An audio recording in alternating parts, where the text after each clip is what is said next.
and practical, and it's a mirror to my essence. And practical, yes. But also, President William Ruto challenged the Football Kenya Federation to make sure that they get a perfect team that will rather challenge for AFCON 2027. Let's listen in. I know me and you had a deal.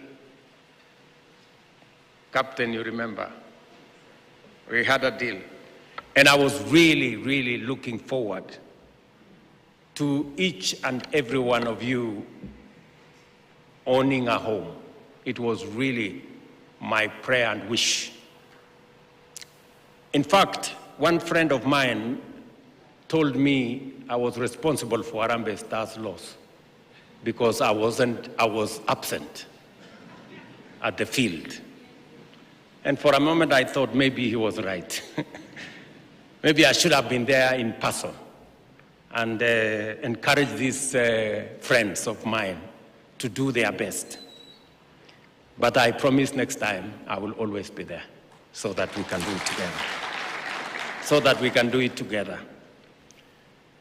And because you inspired the nation, you brought Kenya together, you brought people from across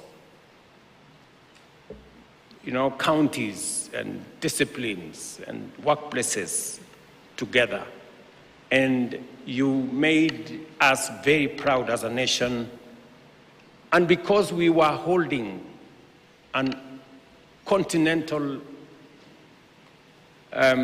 match or continental tournament for the first time in 40 years,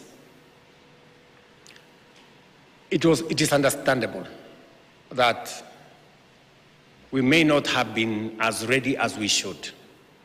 But now that we have time, we must prepare for AFCON properly. We know AFCON is much more difficult, but we will be much more prepared this time round. And as I have said, we begin the journey to AFCON 2027 today.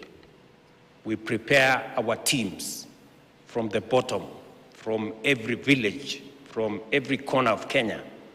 And President William Ruto says that the journey to AFCON 2027 begins now, and all the teams have to be prepared so that we can challenge for AFCON 2027. Cedric, is that a big challenge for Kenya to handle? It's a far-fetched kind of essence, and I think the KPI is actually setting to the so-called technical bench for this particular team is overstretched, according to me. We are looking at the Kenya that has just impressed us at a lower level of the tournament. We are now focusing on the next, again, as you say, less than 16 months to host another tournament, a major one, which will be calling for those called world-class players across the globe to come and embrace it on our soil. And we look at it like, in 1992, I think I was almost a toddler, but Kenya played Africa Cup of Nations that actually happened in Senegal. By that, I remember the likes of Mick Weche, John Busolo, Omar Shaban, Michael Court, the current one, actually scored at that particular time through a penalty when we played against Senegal. We thought that at that particular time, Kenya has actually come out of the wood, and it was ready to do what the president is talking. The president came tough at that particular time, embraced actually the team, supported the team. And remember, by then, the president was just like our current president, who would move with the team, bring these prizes to our sportsmanship. And again, that did not materialize. When the team came back, the entire squad collapsed. I don't necessarily know where the John Busolo disappeared from after that 1982.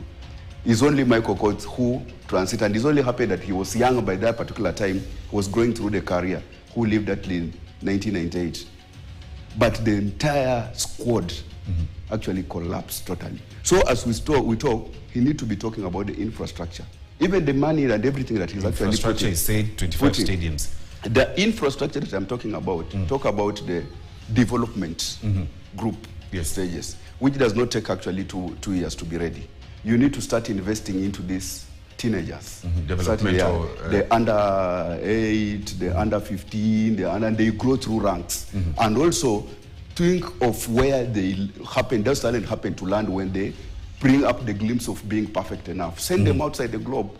Just like the structure that we saw Baba Amamba had already started, where the Adrian Kibet came in from, the Amos Wanjala and Lewis Ngavi, you understand? Yes. So as to say, in the next like 2, 3, 4, 5 years, when they are now gone and they master those skills, they can come back and trade for Kenya. And if you want to borrow from a working structure. Borrow from Senegal. Senegal actually sends their youngsters across the globe. When they come back, they play like they are Brazil of Africa. Talk about Algeria. They send their player. Talk about Morocco. So borrow from the structure that has, and it does not actually work overnight. Look at the Morocco structure. It started way back. I think their vision was even to host World Cup. And when they host World Cup, they wanted a team that can grace that World Cup today, latter. And they are now there.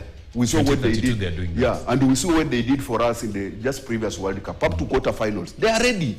Talk about Saudi Arabia. If we want to go outside the economy, what he's doing currently, it has put in place structures. You saw when the World Cup was in Qatar, what he did, they actually beat Argentina. That was one of the baby steps that they have been actually embracing. And in the near future, because of what is happening in Saudi Arabia, they will have a COGOFA team. Take that money, invest into our infrastructure. Let us have clubs, have players being paid well, make industry sports an industry whereby when I go to school, when a kid goes to school, does not think about becoming a mathematician, becoming maybe double mathematics and go and teach secondary school. A kid, when he starts seeing that I have a talent in certain sport, let him focus on being a footballer, focus on being an athlete, focus on being a boxer, so as to know that when I go there, that's my own, I own up as a career. That what is happening in Europe, you grow, it becomes your primary job. So as it employs as many people as possible. But even the issue that of unemployment we are having, if he can invest in it as it is, people will get employed there and they will focus and they will give whatever that it can in that particular. Then the result will start trickling back. We will not be struggling of talent. We will start winning these things. We will start from East Africa, go to Africa, and even if whatever happens, we can find ourselves into the World Cup. Just invest that money in our infrastructure. Then we will be good to go.